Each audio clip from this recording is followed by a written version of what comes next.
If we want people to be willing to come out of hiding and share their stories, then we're going to have to speak about this topic with grace and love instead of anything that's condemning or judgmental.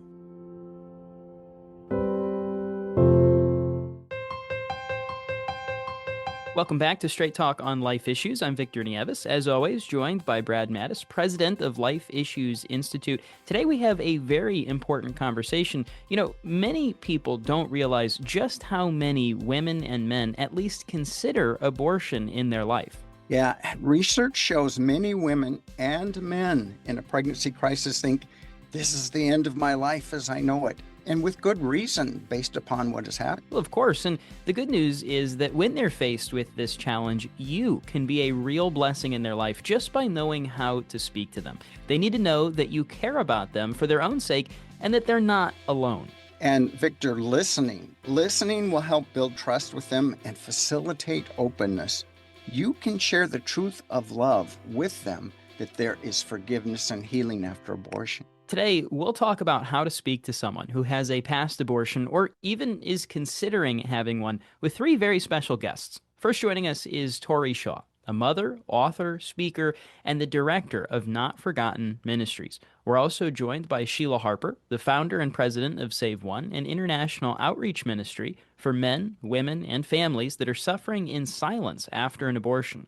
Lastly, we're joined by Jack Harper. He's the vice president and men's director for Save One. Jack, Sheila, and Tori, welcome to the show. Thank you. Thank you. Honored to be here. Yeah.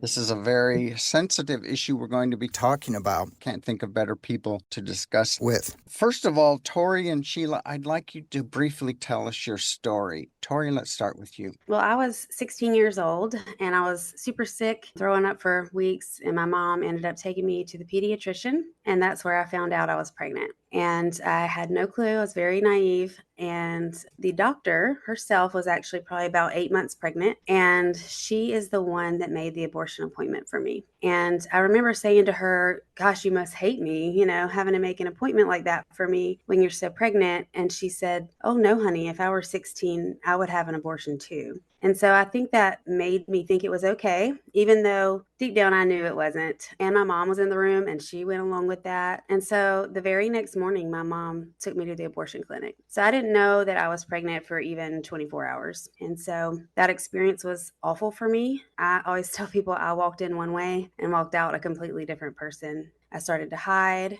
I started doing drugs and alcohol, and many years went by where I don't know how I made it. I really don't know. I look back and I'm like, God must have just picked me up and put me on the other side, because I was just trying so desperately to forget what had happened, to numb myself. And it was 17 years before I ever even spoke about my abortion, even to my mom who took me, or the boy that got me pregnant, who's now my husband. We never talked about it at all for 17 years. And so when I finally did talk about it and let God in that part of my life, he's just done amazing things with it. I never was going to do this. I was never going to talk about this. I was never going to do anything like this, but God did it.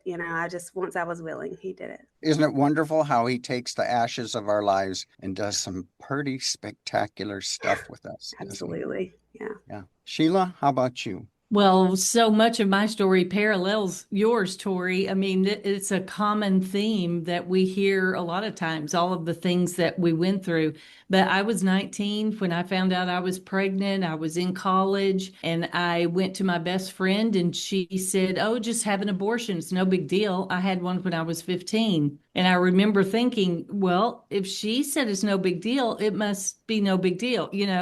I had always thought it was a big deal, but I went to her. She helped me make the appointment. As the appointment got closer and closer, I was thinking about the Supreme Court, and I thought, well, surely they wouldn't make a law that was bad for me, right? So I trusted the government. I trusted politicians and celebrities were telling me that this was my right and my choice. And she had said it's no big deal. It was like I had all of these voices telling me one thing, but I knew in my gut and in my heart, it really felt like a big deal. It really felt like I was doing something wrong, but I couldn't figure out what it was because everybody was telling me it was okay. So I went through with it. It was a horrible, just like you, Tori, it was a horrible experience. I did it in a clinic, and I would never wish my worst enemy to ever be in a clinic like that. It was a horrible place. And so as soon as I got out of there, immediately, almost immediately, I started numbing myself. It was like within 2 weeks, the boy that I was with, he broke up with me. He did not want the abortion. I mean,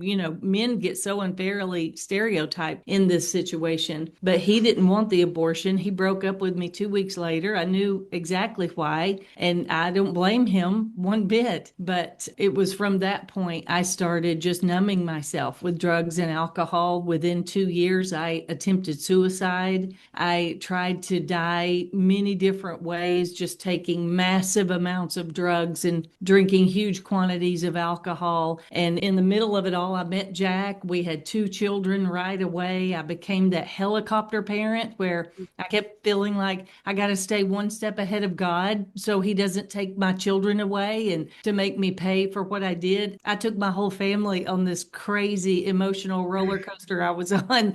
And then finally, I found my way to a Bible study, a lot like the one Save One offers now. And it changed my life. For one, I was in a room with people who were telling my story, just like Tori just did. It was like this common experience, and it helped me realize this was a big deal. This was a really big deal, what I did. And this is a thing that people suffer afterward. And so from there, I haven't been able to be quiet about it since then because it's the truth. It's Yeah. the truth of what really happens to you Um, after this choice. Jack, if you could explain briefly your situation specifically and how you were pulled into the men and abortion aspect. Sheila and I met in the middle of her 7 years of being unhinged after her abortion. And I was at the time an alcoholic. So we were two big hot messes. In our short dating career, we just decided that we ought to be one big hot mess and get married. And so we did that. And so Sheila says this, so I'm not outing her in this. She was a different person every day when I came home. She was sometimes June Cleaver with her apron on, and the house is spotless, and she's cooking. You're laughing at that scenario, Brad. That's funny. And then I could be domestic. yeah, other times I've come home and she's balled up on the couch and she's crying, and here I am, somebody that doesn't have a relationship with the Lord. I don't know what to do. I don't know how to help, and offered some really bad advice to her, and that didn't help, made it worse. So we were struggling. And to be a man who sees that his wife is having a hard time with something and not have any suggestions or any answers, it's really tough. And to see them go through that, it was just a hard situation. She found the Bible study, or the Bible study. God just opened the That's pathway true. to this Bible study that gave her life back. Once he gave her life back and she had this relationship with Jesus, she's like, okay, if God will do that for me, then he can do that for Jack. So I'll just make him my project. If you've never been anybody's project, that is just the most fun thing ever. I can tell you that.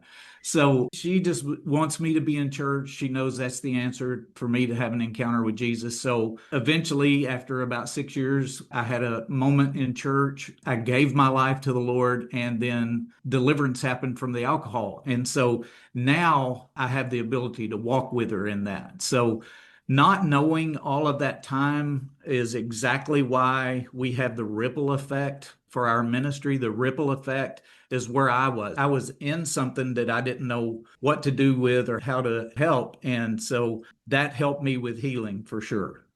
Tori, briefly tell us your path to healing. So I had not spoken about it, like I said, for 17 years. And one of my friends shared a blog she wrote on Facebook, and I read it, and it was saying that she had had an abortion. And I was like, oh, there's somebody I can talk to. And so I went to her. I didn't know her super well at the time, but I went to her. I knew she wouldn't judge me. And so I talked to her, and she did a Bible study with me as well. And it definitely changed my life. And I did believe God forgave me. but I was still so covered in shame. I remember telling her, I will never tell anybody this still, even though I believe God forgave me. And then it was a few years later, we were at church and the pastor was talking about how we want to go further in our relationship with God, but it's us that's holding ourselves back. We build up walls, we protect things that we don't want God to deal with us. And I went up afterward and talked to the pastor, told him my story, which I had never told anyone. And he said, sometimes the best way to find freedom is to be transparent. And so I started telling my story very publicly. So that's where it started. And once I was willing to talk about it, women just kind of came out of the woodwork to talk to me, just like I had her. And I started doing Bible studies then. And, my ministry was founded. So.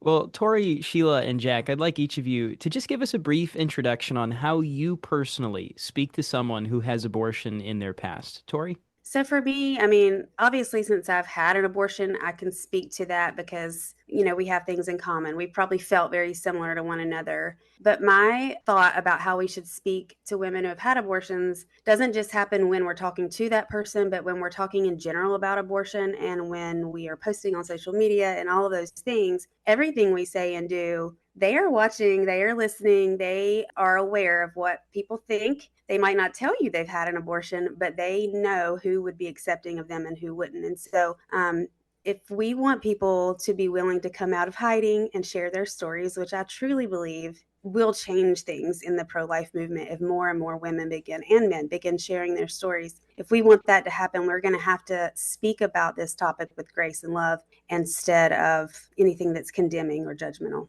Sheila, how about you? Well, I echo everything that Tori said. They're watching, and we want to draw people to us, not repel them away. And if you're posting on social media and calling men and women who have had abortions murderers, and you're constantly saying that abortion is horrible and wrong, which we know that it is, but if you're just pushing that point and not talking about the grace and forgiveness and healing that's available through Jesus Christ, then they're not going to come to you for help because it doesn't feel like a safe place.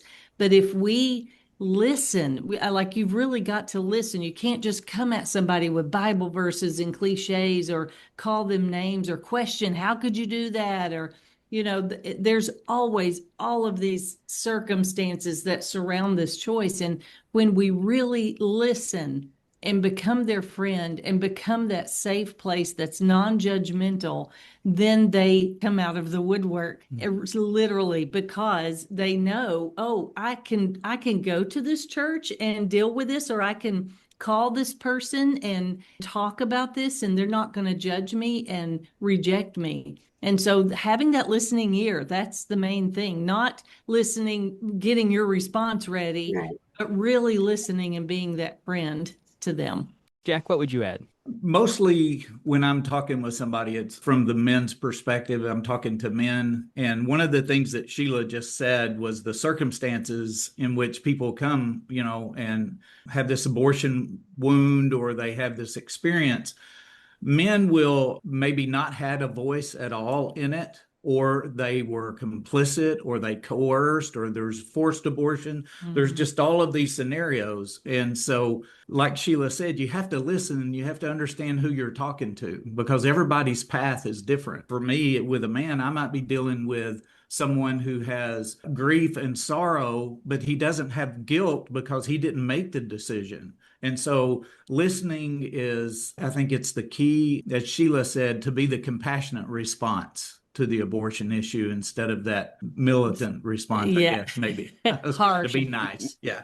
So, as far as the things that we should not do, you listed being militant and harsh. We have to have grace and truth, not just one or the other. Tori, what would you say we should not do? I know this might not be what everyone thinks, but I personally think that we need to put down our signs. Some signs are beneficial. You can get help here, you're loved, those things. But I believe every sign that we have needs to be stuck in the ground beside of us, because it creates a barrier between the women that have had abortions, the women that are considering abortions, and those who are in the pro-life movement. And I also believe we got to cut the sarcasm, saying things like some terms people use, like going to the mill and things like that. I get the analogy, I suppose, but it really isn't helpful, and it's sarcastic, and it just kind of creates a barrier, I believe, between us and the person that listening. I don't see any reason in shaming anyone. It's fruitless. It's not going to bring people to us or allow us the opportunity to minister to them. They're not going to come to us if we're condemning them. Now, you almost have a praise God moment or moments ministering to others who have experienced abortion. Could you share one or two with us, Tori? I have so many. I actually have written a Bible study as well. I've done the Save One Bible study, loved it. But I wrote a Bible study that we use in our ministry called Free Indeed. And it's different than the others that I've done because it's kind of a bite-sized chunks. It's day by day instead of chapters. And so it's a little more user-friendly for maybe the beginner Christian or someone who is more fresh that they've had their abortions. But we've actually had so many women lately who have joined our online Bible studies that it's only been 2 or 3 months since their abortions. And then we'll have, people in the same little group on Zoom that it's been 50 years. So it's amazing to see the difference between how far and how long it's taken someone to find healing. And then there's this person that's very fresh. And for me, it's such a beautiful thing to know they are not going to walk through the same pain that I did for 17 years or this other person that's 50 years. Just to see God already moving in their lives. And we've actually led a couple of ladies to Christ in those Bible studies on Zoom, and such a beautiful thing. At our retreats, also our weekend healing retreats, at our last one, it was so amazing. There was a couple ladies that was 30, 40, 50 years since they had their abortions, and I was able to baptize 7 women in the river by the house. It was That's not awesome. wasn't on our to-do list, wasn't on our schedule, but it was the most amazing experience for me, but also for them. And it was just, God just meets us there in the most amazing ways. We're all vulnerable, we're all humble, and we just are like, okay, God, whatever you want. And it's just incredible what he does. I love that. Yeah. Sheila? Well, these God moments, there's so many. There's one that we just had just a few months ago. A man came to us and we got him hooked up with one of our men's leaders, and come to find out he had not ever told his wife about his abortion experience. And so at the end of the class, he finally mustered up his nerve and he's like, I've got to confess this to her because it's been eating him alive inside that he's had this secret all of these years. And so he finally confessed to her, at the end of the class, when he got through the Bible study, he confessed to her the abortion experience he had before they got married. And as soon as he finished, she said, well, now I have something to tell you. Oh, goodness. She had been holding an abortion experience from before they got married. Yeah. They both had this secret, and secrets in a marriage make you sick. Like you can't keep secrets like that. Yeah. And so then he started working through the Bible study with her.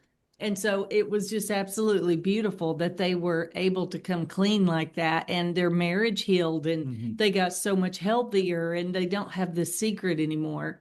And then, of course, we just kicked off, we have a whole division of dealing with sexual trauma because so many people who come to us for abortion recovery have sexual trauma in their past as well. Well, we just started the sexual trauma piece called Finding You in Slovenia. And we just got the most incredible report just this week of this class that they just went through the Bible study, and it was absolutely beautiful. And a lot of them had abortions. It helps them heal after abortion. It helps them deal with the sexual trauma. It's just beautiful. Yeah.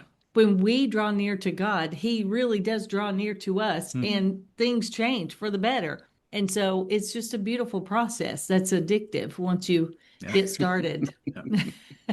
How about you, Jack? What's your praise God moment? In just walking through the Bible study with men, I have 2 men that I've just finished up individual studies with. We didn't do them as a group, but the first one in week 2, I asked him, what is it that you're looking to gain out of this? And it took him a minute to even get the words out, but he said, if I could walk through life without shame.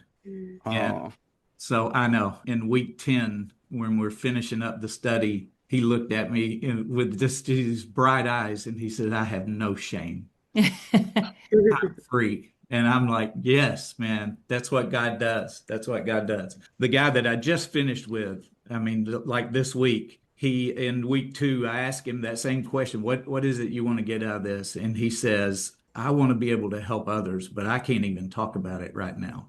And so we get to week 10 and he's like, man, I can't wait to start this. I can't wait to start teaching this. I can't wait to help others. And so, when you get your healing and then you head out and start helping others, that's how we make it unthinkable instead of unlikely. Yes. That's where we got to get to. Yes. Yeah, if I may take the opportunity to add my praise God moment. I was talking to a young man. The abortion had been 11 years before. He was involved in church ministry. He wanted to be involved in counseling men. His wife says, you need to get counseling. And he thought he was all done with that. Well, he came to me and we went through things, and I always assign homework each night for the next week. And this particular week, I asked him to think of a name for his child, and he was going to open his mouth in objection. And I said, no. I said, just pick a name, and then we'll talk about it when you come back. Well, when he came back, I couldn't even get a word in edgewise. He Wow. was so excited, so happy. It was quite the turning point. And he said, your question or homework changed my life forever. Oh, And great. that was because God made that baby That's it. human, Yeah. and Mhm. not Didn't make just you. some spirit out there floating somewhere. This was his flesh and blood child, and Yeah. he's a Yes. father. Yeah. Yes. Yeah. I And love it's that. such a privilege to have a ringside seat and Yeah. watch the Holy Spirit work. It's Yeah. just amazing. Yes. It's like a front row seat to God's Yeah. miracles. And I did not cause this to happen. Yeah. I Right. just got to be here and watch it and be your friend. Yep. And it's incredible. It's absolutely incredible. I'd like to hear from each of you. And what would you do or say to somebody who's considering an abortion? Tori? So actually, I get calls all the time and text all the time for people that, have a friend or whatever that is considering abortion. And I always will reach out and talk to them. But the way I kind of view it is, have y'all ever seen that picture of the man standing on the side of the bridge and he was obviously about to jump, but there's all these people on the other side of the bridge with their arms like clasped around his legs and waist, and Hmm. they're holding him so he cannot fall. And I feel like that's the way we need to talk to people considering abortion instead of, if someone were standing on a bridge, we would not show them pictures of someone else who would stand on a bridge. Like we would not, yell at them and tell them how horrible they are or what they're doing is a sin. We wouldn't do that. We would run toward them. We would love them. We would give them reasons to hope. We would give them reasons to believe, that there's joy for tomorrow. Like we would not push them away. And so that's kind of the way I try to envision it when I'm talking to them, is that I'm holding on to them, that I'm showing them love and compassion, and just remembering that everybody's circumstances are completely different. And a lot of us may not think, oh, I would ever choose abortion, but none of those ladies or men usually think they're going to end up there either, And so when you're in that crisis situation, you're not thinking the same way you would now, or, it's not the same. So, like, putting ourselves in their shoes, trying to understand where they're coming from and just love them well. Sheila? That's good, Tori. And I echo everything that you say. We've got to make it a non-judgmental, safe place for them to talk. What we need to do is put ourselves in her shoes and think, or his or her shoes, because no little girl ever dreams of one day, I hope one day I get to grow up and have an abortion. Nobody ever thinks that you're going to end up there. There's always all these circumstances around that. So she may be dealing with, she's going to get kicked out of her house, or she's going to lose her college scholarship, or her husband's going to leave her if she doesn't have the abortion, or how is she? There's like all of these circumstances, and she's in this crisis moment. And so we can't just come to her and say, you can't do this, you shouldn't do this, and have our answers. We've got to listen and then walk with her. If she chooses life, we've got to be willing to say, I'll walk with you. I'll get you hooked up with this pregnancy center that offers diapers and parenting classes and maternity clothes lots of times. And will help you and show you resources, or just be that friend, offer for her to come and live with you while she's pregnant, or whatever it is that she needs to overcome those obstacles that she sees. But you want to talk to her from a point of, if she does choose abortion, that door is still open for her Still to come here. back. Mhm. And you're going to love her or him no matter what. Because if that door is open, she or he will come back to you and probably will never make this choice again. if you love her and make sure that you still have that door of communication open, because you've got to just have that non-judgmental condemning place. And like Jack said, offer the compassionate response to what's going on, not our political and opinionated and, and the graphic signs. And we can't hold those up and think that we're going to change minds. We've got to love them. God is love. And when we love them, we introduce God into the situation. And so when we love them, they turn to us, and we have the truth available. And can I just add too, a lot of the ladies that I'll talk with, other pregnancy centers and different groups will have also been talking to them, encouraging them to choose life. And I can't tell you how many times I've had these ladies say afterward, you're the only one that will still talk to me if they chose abortion. Wow. And that breaks my heart, because of course we want them to choose life. Absolutely, 100%. But if they don't, they're still daughters of the King. They still, need healing. They still need to be loved. And so I think it, like what you said, we just have to love them anyway, and who am I to judge? And so I'm grateful for the opportunity to still love them, even if they make a choice that I wish they hadn't made. Jack, men often put themselves on the sidelines at such times as this, largely based on what society is saying. Yep. So what is your advice to a man who is facing an unexpected pregnancy and leaning toward abortion? Well, first of all, I tell them they have a voice for sure, that they are very much involved in this process and that they don't have to back up from that. But then I want them to understand in a very empathetic way, like, I want to have empathy with them. But there are consequences to the decision that they make. There's consequence of life and being a father and getting to raise a child, or there's the consequence of having to deal with that decision, as most of the time they come in their 20s, their teens or 20s. And so I just ask them to look, what is your life going to look like at 30 or 40 or 50? How are you going to view this one event, and how did it impact your life? Because I think men compartmentalize things and put them away, and I don't want them to do that in this instance. I want them to open the compartment up and look from, one span to the other and see the full ramifications of what's happening. And I just have to do it in a loving way, that's for sure. So we pretty much covered in your comments what we should not do. Is there anything you want to add to that we haven't covered? Our face is like a welcome mat to a conversation with us. And so the facial expressions we make, the snarky little expressions we have and things, it can make a difference. We want people to feel welcome to talk to us, that they're safe with us. Yeah, I agree. Body language is a big thing. Yes, body when language. Somebody's talking to us and we fold the arms and sit back and we're not engaged with them. I think the other thing too, and this is something that Sheila talks about pretty regular, is the language of life. You have somebody in church and they have 7 kids and they come up and they say, I'm pregnant. Well, somebody has this bad view of how to respond to that, and they say, oh, again, do you not know what causes that? Like it's a disease or something. Yeah, what causes it? We like it. We think it's pretty cool. Just using the language of life. Yeah. I mean, I think that's life. Affirming life in every aspect. Yeah. Yes. Proverbs 18:21 says the power of life and death are in our tongue. Yeah. And so affirming life is the first step, the basic life 101, just affirming life at every chance that we get in the church, outside the church, in our families, teaching our kids that life is not some kind of thing to avoid, or you can only have 2 kids or whatever, but it's something to celebrate. It is the most precious gift that God gives us. Yeah. And so talking about life, affirming life is huge. And it starts to change people's minds looking at life. Yeah, one thing that I do regularly, if I see a large family at anywhere in public, in a restaurant or wherever, I make a note to stop by and tell them what a beautiful family they have and how blessed they are. Oh, and that's good.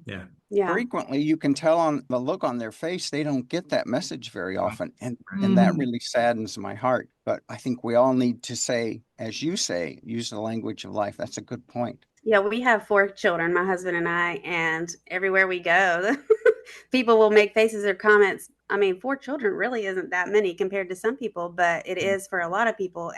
But when people come up to us and say, like, oh, look at your beautiful family, and, that type of thing, it does mean a lot because we get a lot of other Yeah. comments. Well, Jack and Sheila and Tori, tell us about how you love people no matter what, even if they decide, unfortunately, to move forward with an abortion. How do you go about still loving them? Sheila? Well, when 9 out of 10 times, if they have chosen abortion after we've talked and they go ahead and go through with it, when they come back to us, they almost always have regret and shame. And they're saying, I wish I had listened. Why did I do that? I knew the moment I walked out of there. It's like they're saying things like that. And to sit and have empathy with them, not say, well, I told you you were Right. going to feel that way. That's not helping anything. They know that. And so to cry with them, to send them a card, to just keep that door of communication open is huge, because then they know, like, this is genuine. This is really real. I made this horrible decision and she's still talking to me. She's still loving me and pointing me toward Jesus, because that's all I have to give is Jesus and God's word. That's my best advice, is to just make sure that you don't condemn, that you are still empathetic, that you feel for them. And if you have your own abortion story, you can say, I know I felt the same way. It's like you can just feel their pain with them and walk it out. I think that's the greatest thing that you can do. And then they know that you really are authentic and you really mean what you say. Tori, what would you add? Well, I would say, we're called to be peacemakers, but I also believe if we're filled with the Holy Spirit, we're to be peace bringers because the Spirit fills us with the fruits of the Spirit, correct? So we're filled with peace. And so bringing peace into the situation, that's often a war going on inside this person, whether it's a man or a woman, they don't know what to do. Or if they have had an abortion, there's a war going on too, on the shame that they're dealing with. And so just bringing peace and calm and not being judgmental, like Sheila said, and just acknowledging what they're going through, whether it's the crisis that they're finding themselves in or afterward, and just the pain they're in, acknowledging that, showing them that, they can talk about it. There are safe people that love them, and just letting them know that you're still there, and maybe keeping in touch with them over time, and just letting them know that you don't hate them for the choice they made, or that you're there no matter what they need. Jack, when we talk about loving people no matter what they choose, is there anything specific or unique that you've noticed about that interaction with men? I think it's surprising to them because we are acting in a way that they did not expect, maybe in some cases, like the story of the Good Samaritan. Jesus, when he's telling that parable, he uses the Jewish leaders as people who come by that didn't bring help. But then the help came from a place that was unexpected, which was the Samaritan. And so I feel like if we continue to have that Samaritan response, which is to help somebody that's hurting, that can't physically get themselves or mentally get themselves off of the mat, we show love and respect for them, it eventually changes mindsets. And that's what Jesus was doing by telling the story. And that's what we do in our actions with the hurting, the abortion wounded. Is there anything, we've had a marvelous discussion so far, and you have really enriched our listeners with so much information. Is there anything you'd like to add that we haven't discussed yet? I'll just say, I think the pro life community has the best intentions. Every single person. There are a lot of things that are said and posted on social media and things that are hard for women or men who have had abortions. So I just think that's very important. But also, when someone is hurting like this, someone's considering an abortion, it's not the time to be pushy. It's not about being right. We're not trying to win an argument. We're trying to save a life, save the mother's life and the baby's life, in my opinion. And so I just think, putting down our desire to be right and for them to think we're wise and all of these things, and just remember there are people who are hurting, who need help, and focus on that instead of being right. That's good. And I would add to that that we've got to understand that this choice it cuts so much deeper and is so much more cruel than other sinful choices, because it goes against everything we were created to be. And so, because of that, when God created us, He placed within us a nature to nurture our children. He never placed within us the ability to deal with choosing death for our children. And so, we're not equipped mentally, spiritually, emotionally to deal with the aftermath of this choice because it's not in us, because we were never created to make this choice.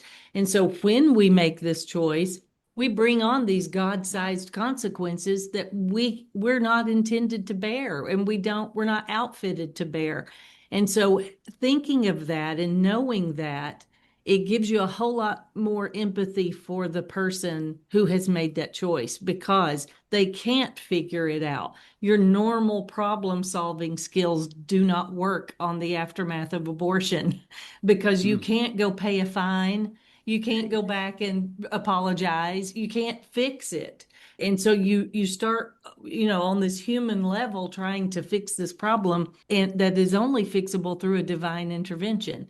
And so keeping that in mind is important because when you look at it from that perspective, it gives you just a whole new realm of understanding where these people are coming from and why it is so important that we use recovery as an outreach in our churches and a way to change our communities, because there are tens of millions of people who have made this choice that don't know where they can turn. They don't think in a million years they could go to a church and deal with this, or talk to a person that goes to church all the time, like they don't think that they could ever do that. But when you start reaching out like that, it changes the whole paradigm.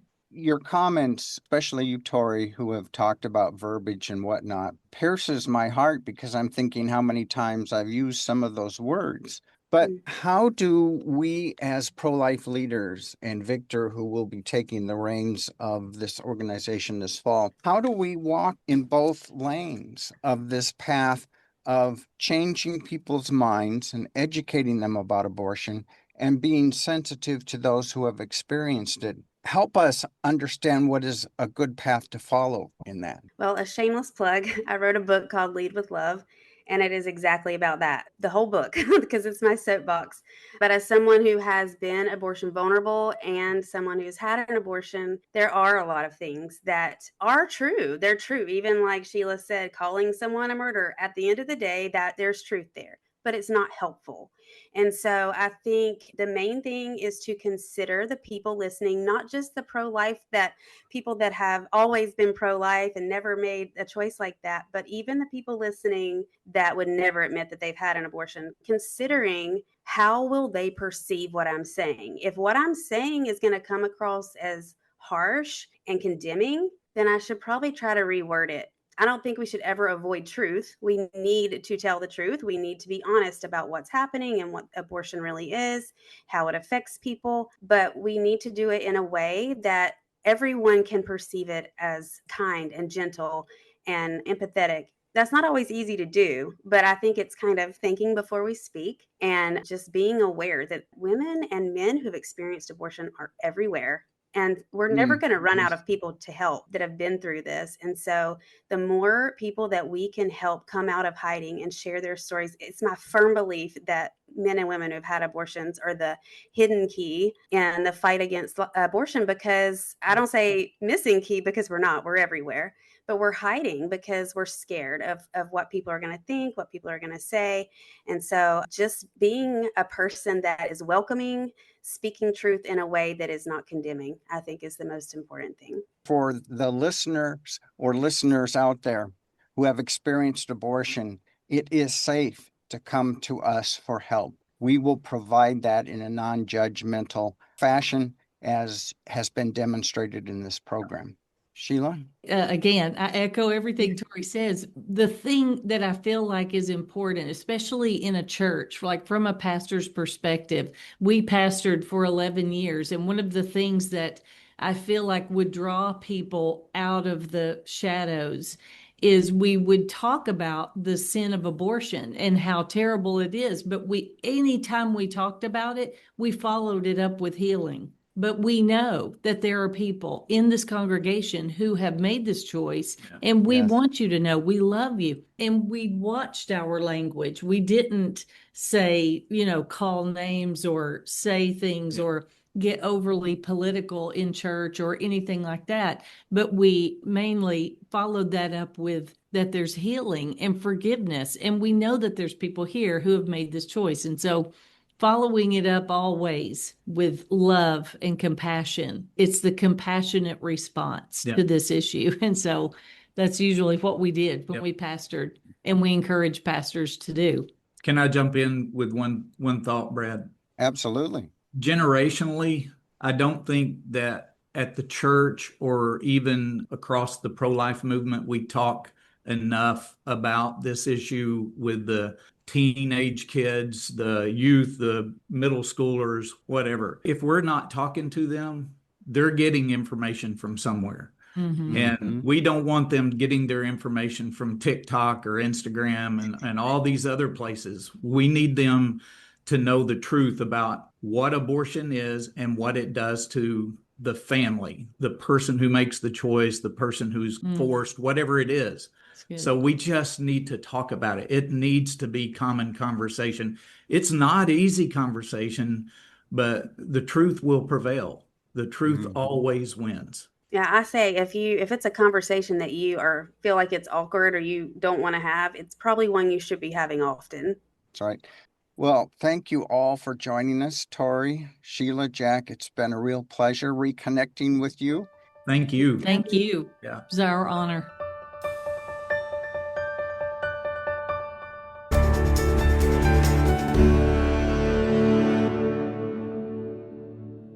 Well, Brad, I think today's program has just been such a blessing to me, and I know it'll be a blessing to our listener out there as well, to have that reminder and that unique perspective from all of our guests that we have to have truth, certainly, but we also have to have a lot of love and a lot of grace. There are people in very difficult situations, and we have to remember that. Yes, and as you know, this issue isn't new to me. I've been involved in helping fathers, but I must say, I learned from this discussion information and jewels of helpful ideas on how we can communicate more effectively and compassionately with people who have experienced abortion. And one of those pieces of that puzzle, Brad, is knowing the things not to say. Sometimes we get so caught up on what to do or what to say, we forget some of the things that may be counterproductive, because our mission is to save the babies. So we want to be as effective as humanly possible. And their insights on that are very interesting to me. Yes, very well said, Victor. Very well said. And I want to speak to you, the listener. If you have an abortion in your past and you are struggling with that decision, there is hope and healing. You're not alone. And if you reach out to us at lifeissues.org, we'll connect you with a free peer-to-peer counselor who will walk with you through that grief and shame. That's right. That's all available for free at lifeissues.org. You can take those resources and you can share them with your friends, your family members, your church community, so that together we can create a culture of life and know how to surround people with love so that we can defend life. Again, that's all available at our website, lifeissues.org. Be sure to tune in next week for another Straight Talk on Life Issues.